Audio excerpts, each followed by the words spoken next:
Good night, Agnes. Never get older. Illumination is a studio that doesn't focus as heavily on romance, though we will admit Bowser's Peaches might be the greatest damn love ballad of our generation.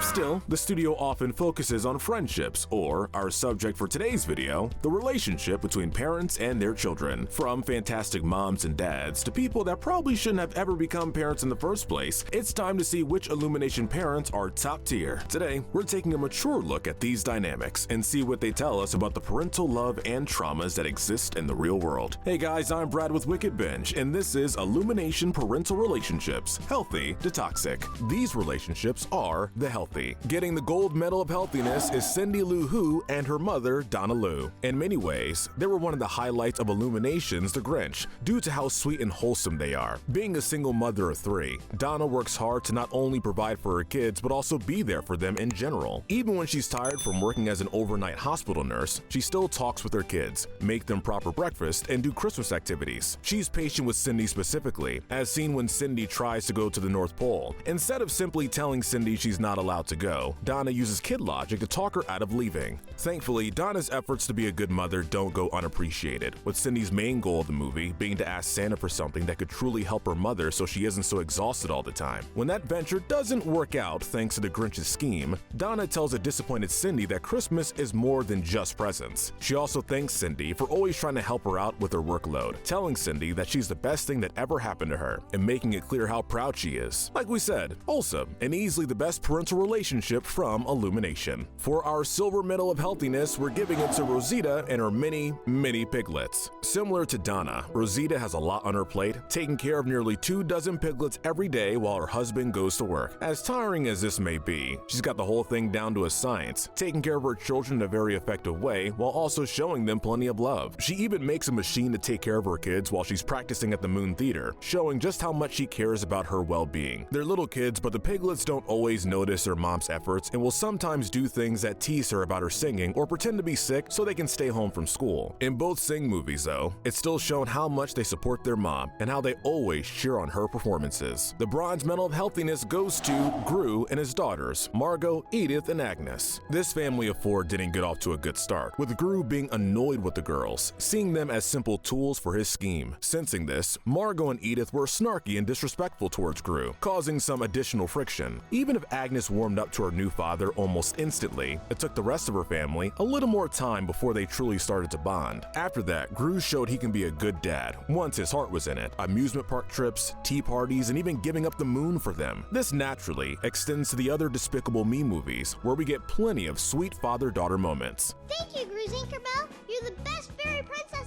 ever. We also get examples of how much the girls care about Gru, always willing to fight alongside him and being supportive in their own way, like giving Gru and Lucy a honeymoon dinner, and with Agnes specifically, selling her toys to help earn some money for the family. Gru isn't a perfect father, however, as he can occasionally be overprotective, especially when it comes to his oldest daughter and her blooming interest in boys. But outside of that small flaw and a lack of concern he had for them when they first met, we still consider Gru to be a great dad. Staying with Despicable Me, next is the girls' relationship with their stepmother, Lucy. There's not a lot to say, since we don't see a ton of the girls and Lucy together outside of a couple of small scenes from the third Despicable Me movie. But even if their relationship is a little more tell than show at times, we still feel like there's plenty of love between them. At the very least, Agnes adores her new mother, and Lucy seems to love her just as much. Love you, Mom.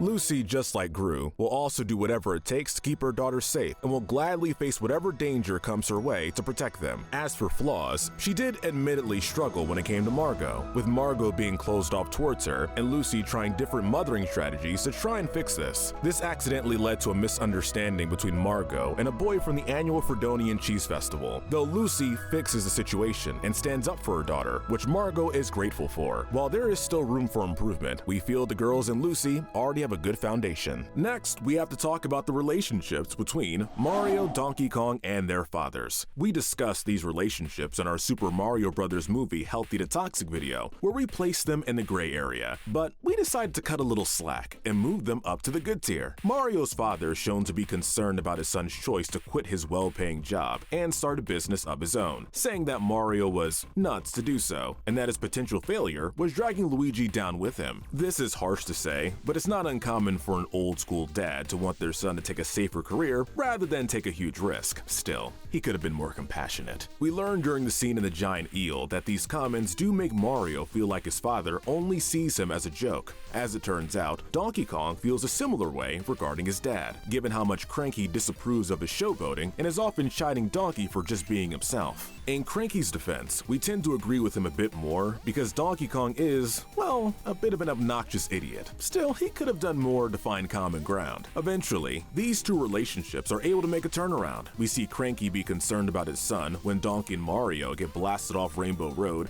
and then later, when Donkey rescues him, he praises his son for being so heroic. Mario's father, meanwhile, is amazed by his son's heroics and lets him know how proud he is of him. At the end of the day, Cranky and Mario's dad are a bit rough around the edges, but they mean well and love their sons. Finishing off the tier, we have Ted Wiggins and his mother, Bernice. This is a minor relationship, given that Ted seems to be closer with Grammy Norma than his mother. Still, we thought we'd give it a mention. For the most part, Bernice is your typical dorky and embarrassing mother, much to Ted's occasional frustration. Though they care about each other, they don't always seem eye to eye, such as when Bernice tries to get Ted to do family activities with her and Grammy, despite him saying that he has other plans. She can be stern, but she still cares for her son, being protective of him when she feels he's in danger, and being open to hearing what her son has to say, even if it sometimes concerns her, like his sudden interest in trees. What shows her strength as a mother is when she stands up to Aloysius O'Hare. While she's obviously intimidated by the most powerful man in town, she does what she can to protect her son from him, even playing distraction, while Ted and Audrey try to plant the Truffula seed. As for Ted, like we said before, he doesn't seem to be super close with his mom, and easily gets embarrassed by her. It's evident that he cares about her, and when the chips are down, they have each other's back. Next, we have the gray relationships. These aren't quite as toxic, but could still use some work. First in the tier, we have Big Daddy and Johnny from Sing. It may be contentious to put this relationship so high, considering all the conflict between them, but given how much their relationship improved by Sing 2, we'd say that this placing is warranted. Being the head of a guerrilla gang, all Big Daddy wanted was for his son to make a place for himself in the family business, being their getaway driver. Despite his son obviously being hesitant about this, Big Daddy tried to push his son towards a life of crime in the hopes of getting him to finally be interested in gang work instead of music. When Johnny's rehearsal got in the way of the gang's big heist plans, Big Daddy was obviously angry when it led to his arrest, practically disowning Johnny when he learned why his son wasn't at the meetup spot in time. How did I end up with a son like you, eh?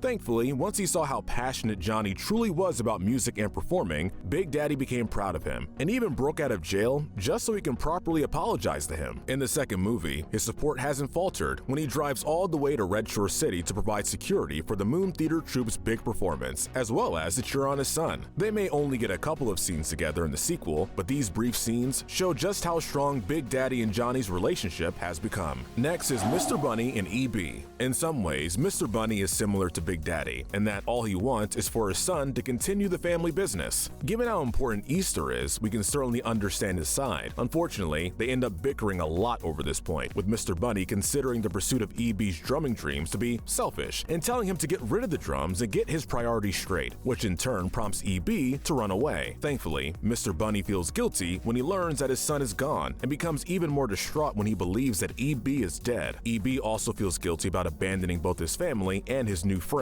Fred. After EB saves the day, Mr. Bunny and EB are able to reconcile, with Mr. Bunny deciding to make EB and Fred co-Easter Bunnies, so that EB has the extra time needed to continue following his dreams to be a drummer. Even if the relationship didn't start off well, it's really nice to see them come back together. Now we have Vector and Mr. Perkins. Mr. Perkins is a textbook example of a parent spoiling their kid. While the obvious love that Mr. Perkins has for his son is sweet, the fact that he's constantly talking his son up and trying to give Vector's villain career some extra advantages through his high status at the Bank of Evil isn't doing Vector many favors. Between his wealth and his gadgets, Vector comes off as entitled, not really appreciating his father's help all too much, but still showing him some respect. It's nice to see that Mr. Perkins can be stern when he needs to be, usually whenever Vector is being an incompetent villain. It again shows how much he cares about pushing his son to be a success. We can also appreciate how much time he seemed to spend with Vector when he was younger, as shown in the photo he has of them together. And even though he gets frustrated with Vector's failures, He allows Vector to be the villain he wants to be, complete with a dorky flight suit and aquatic animal-focused weapons. Next is El Macho, aka Eduardo Perez, and his son Antonio. We don't see a lot from this relationship since both characters are off doing their own thing in Despicable Me 2. Eduardo is focused on his restaurant and his plans for world domination, and Antonio is focused on hanging out at the mall and flirting with girls like Margot. Eduardo shows support for his son's new relationship, encouraging Gru to support them as well, but given that Antonio quickly moves on from Margot when he spots a cuter girl, we have to wonder what kind of example El Macho is setting for his son. Additionally, we don't see El Macho's reaction to Antonio getting frozen by Gru's freeze ray or even cared about this, since he doesn't mention it in his final showdown with Gru. We can't necessarily say that these two have a bad relationship per se, but at the same time, they don't seem particularly close either. Finishing off the tier, we have Gru's relationship with both Dr. Nefario and Wild Knuckles. While neither are Gru's father, we see in Minions: The Rise of Gru that they both act as father figures for him in different ways. With Wild Knuckles, he teaches Gru a few evil tips when they rob the Bank of Evil together, and it's implied that he gives him plenty of other lessons after revealing that he faked his death. Shoot for the moon, kid.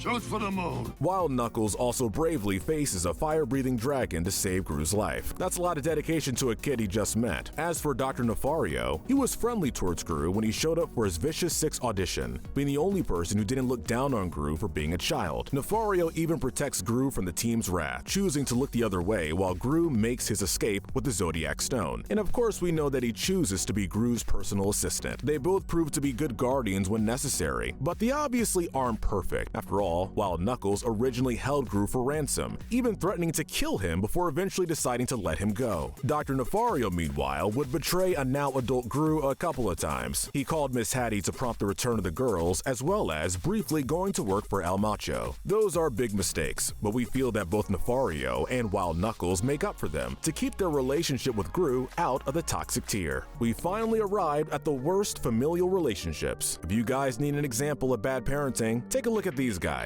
These are the toxic relationships. The bronze medal of toxicity goes to Gru and Marlena. Marlena is somehow worse than the parental figures who betrayed him and threatened him. She is that bad. She literally told Gru that his birth father died of shame when he was born. Marlena continued being dismissive of her son throughout his life, never encouraging him or bonding with him, and just doing the bare minimum. When it comes to being a mother, she's self-centered to the point of ridiculousness. Gru, meanwhile, despite all the contempt he has for his mother, still wants to make her proud, taking many of her negative comments to heart. If there's anything positive, at the very least, Marlena was willing to take Gru to VillainCon, as seen in the background in the first Minions movie. Later, after Gru officially adopts the girls, she finally tells him that she's proud of him, stating that he turned out to be a great parent, just like her, maybe even better. It doesn't make up for everything, and we see in future films that the two of them still aren't close, but hey, it's still something. That's more than we can say for our final two parents. But real quick, before we get to our last entry, if you're enjoying this video, do us a huge favor and hit that subscribe button and notification bell. We ask because we'd really appreciate the help getting to our next milestone, and we have lots more videos we'd love to share with you. Thanks a lot, guys. The silver medal of toxicity goes to Jimmy Crystal and his daughter, Portia. On the surface, you would think that Jimmy would be pretty loving towards his daughter, seeing her as daddy's princess and all that. However, that couldn't be further from the truth. He spoils her and gives her whatever she wants, including a part in Buster's show, but this is more to keep her satisfied than anything else. Jimmy barely pays attention to Portia, leaving their relationship feeling shallow. When Portia gets fired from Buster's show, Jimmy cares more about how this will affect his public image than his own daughter's feelings, being unsympathetic towards her, not once checking in, and even calling her things like spoiled brat and talentless loser. It's unsurprising, and more than a little satisfying then, that Portia happily goes against her father's wishes and performs in Buster's show, effectively putting an end to any remaining relationship they might have had. But hey, she's probably better off. The gold medal of toxicity goes to the Onceler and his mother. What's worse than a narcissistic parent? How about a manipulator? When we first see the Onceler's mother, she couldn't care less about her son's dreams and isn't encouraging whatsoever, to the point of telling him that he would fail. This all changes when she sees that her son Sneed is actually selling. From there, she pushes the Onceler to accept her and their family into the new family business, so they can all be rich. She also manipulates the Onceler into breaking his promise with the Lorax. Granted, this was still the Onceler's choice to make, and he was still partially driven by his own desires of success and feelings of greed. But we're sure that his mother trying to persuade him with promises of love and respect wasn't exactly helping matters. What's worse is that once the money dries up and it's impossible to make more needs, the Onceler's mother not only leaves, but disowns him and declares that one of her other sons is her new favorite. There's no bright side to this mother and son relationship, only manipulation and shallow bonds. The Onceler and his mother are easily the most toxic parental relationship in Illumination history.